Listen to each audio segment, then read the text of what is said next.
तो FIFA world cup हो चुका है खत्म कतर में अर्जेंटीना की जीत के साथ। और भाई साहब क्या फाइनल मैच था यार। वो पेनल्टी शूटआउट्स हमेशा याद रहेंगे। इनफैक्ट क्या टूर्नामेंट था, सिर्फ एक स्पोर्टिंग इवेंट के पॉइंट ऑफ व्यू से नहीं बल्कि कंट्रोवर्सीज के पॉइंट ऑफ व्यू से भी। हेलो एवरीवन, मैं हूं विश्ववर्धन नरेरा। आज के इस वीडियो में हम बात करने वाले हैं कतर के बारे में कि अब तेरा क्या होगा कतर। क्योंकि फीफा का जो इवेंट था, फीफा का जो ग्रैंड इवेंट था वो तो फिनिश हो चुका है। तो हम यहां पर जानेंगे कि कतर ने इस वर्ल्ड कप को होस्ट क्यों किया, उसका हिडन एजेंडा क्या था, और साथ ही हम ये जानेंगे कि what lies there in the future for Qatar. जानेंगे इन सब के बारे में। लेकिन यहां पर मेरे पास है आपके लिए एक सवाल कि 2026 में जो फीफा वर्ल्ड कप होने वाला है वो कौन सी कंट्री होस्ट करेगी। आप इसका जवाब अटेम्प्ट करिए कमेंट सेक्शन में। अब चलिए इस वीडियो को शुरू कर लेते हैं। 2022 के फीफा वर्ल्ड कप कतर में होने वाले ये पूरी दुनिया को 2010 में ही पता चल गया था और तभी से इसके अराउंड कंट्रोवर्सीज भी स्टार्ट हो गई थी। क्योंकि 2010 में फीफा का वर्ल्ड कप हुआ था साउथ अफ्रीका में,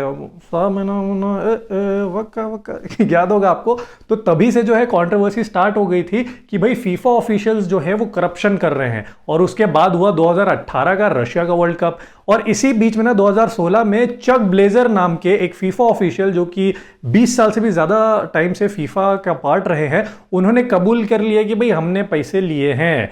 चलिए ये तो हो गया एक पार्ट। इसके बाद सवाल था कि क्या कतर जैसा छोटा नेशन जहां पे प्रैक्टिकली सब कुछ एक डेजर्ट है, उसको दुनिया में सबसे ज्यादा देखा जाने वाला स्पोर्टिंग इवेंट ऑर्गेनाइज करने देना चाहिए। अब ऐसा मैं ये इसलिए कह रहा हूं क्योंकि फॉक्स स्पोर्ट्स जो कि दुनिया के one of the biggest broadcaster है, उन्होंने रिपोर्ट किया कि अकेले फाइनल मैच को ही 2.5 करोड़ से ज्यादा लोगों ने देखा। और ये सिर्फ इंग्लिश व्यूअर्स की बात हो रही है। इसके अलावा जियो ने तो भैया कमाल धमाल कर दिया, उन्होंने तो 110 मिलियन व्यूअरशिप्स की रिपोर्टिंग करी है।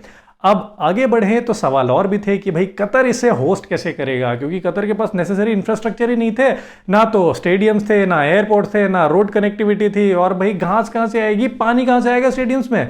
और आप जान के हैरान रहेंगे कि कतर ने इस पूरे इवेंट के लिए $220 बिलियन खर्च कर दिए।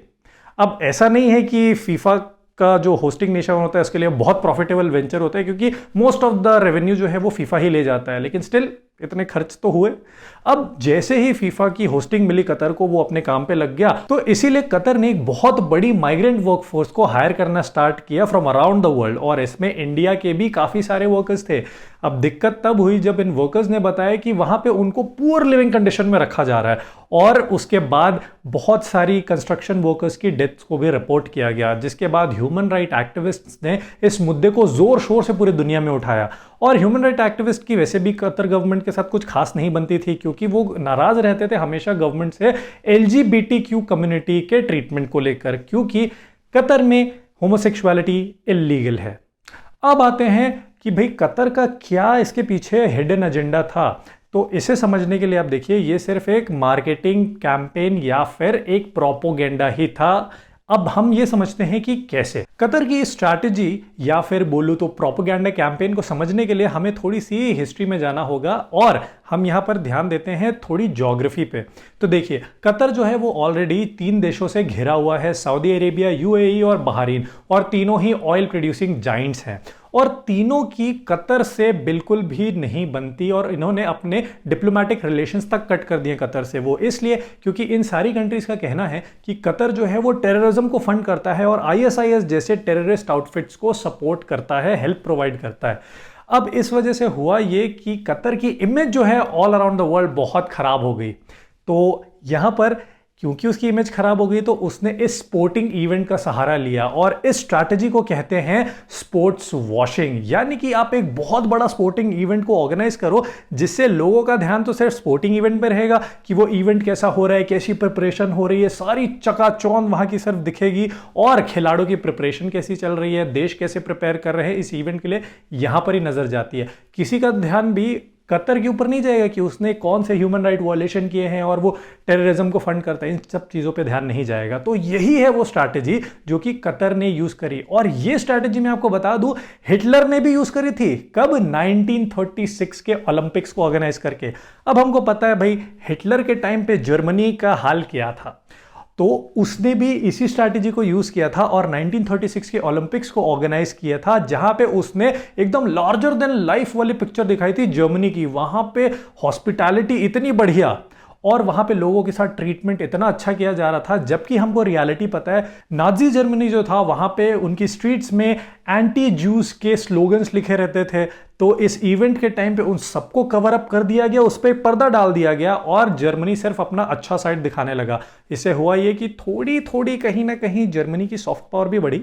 लेकिन अब आ जाते हैं हम कतर पे। तो कतर का जो मकसद था वो यही था कि इसके थ्रू वो अपनी सॉफ्ट पावर को बढ़ाए और फॉरेन इन्वेस्टमेंट्स को अट्रैक्ट करे, क्योंकि भाई आप दिखा रहे हो कि देश कितना बढ़िया है, कितना महान है। और इसके अलावा कतर ने अपनी एक और प्रॉब्लम सॉल्व करने की कोशिश करी है कि भाई देखो, कतर भी एक ऑयल प्रोड्यूसिंग नेशन है, ऑल्दो उसकी थोड़ी सॉफ्ट पावर कम है, बट क्योंकि वो ऑयल प्रोड्यूसिंग नेशन है तो थोड़ी मोड़ी तो उसकी बातें लोग सुनते ही हैं। अब इस चीज का एक ऑल्टरनेटिव भी कतर को निकालना था, क्योंकि अगर आप स्टैटिस्टिक्स वाइज देखें तो लोगों की जो डिपेंडेंसी है अराउंड द वर्ल्ड वो ऑयल पे कम होती जा रही है, जिसकी वजह से कतर की सॉफ्ट पावर भी कम हो रही है। तो इसका भी उसे एक ऑल्टरनेटिव देखना था, निकालना था, जिस वजह से इस पूरे इवेंट को ऑर्गेनाइज किया गया। तो आई होप इससे आपको कुछ इंसाइट जरूर मिला होगा और ये वीडियो आपके काम जरूर आया होगा। आप हमारे चैनल को सब्सक्राइब करना नहीं भूलिएगा और इस वीडियो को लाइक और शेयर भी करिएगा। With that being said, this is the end of the video. Thank you very much.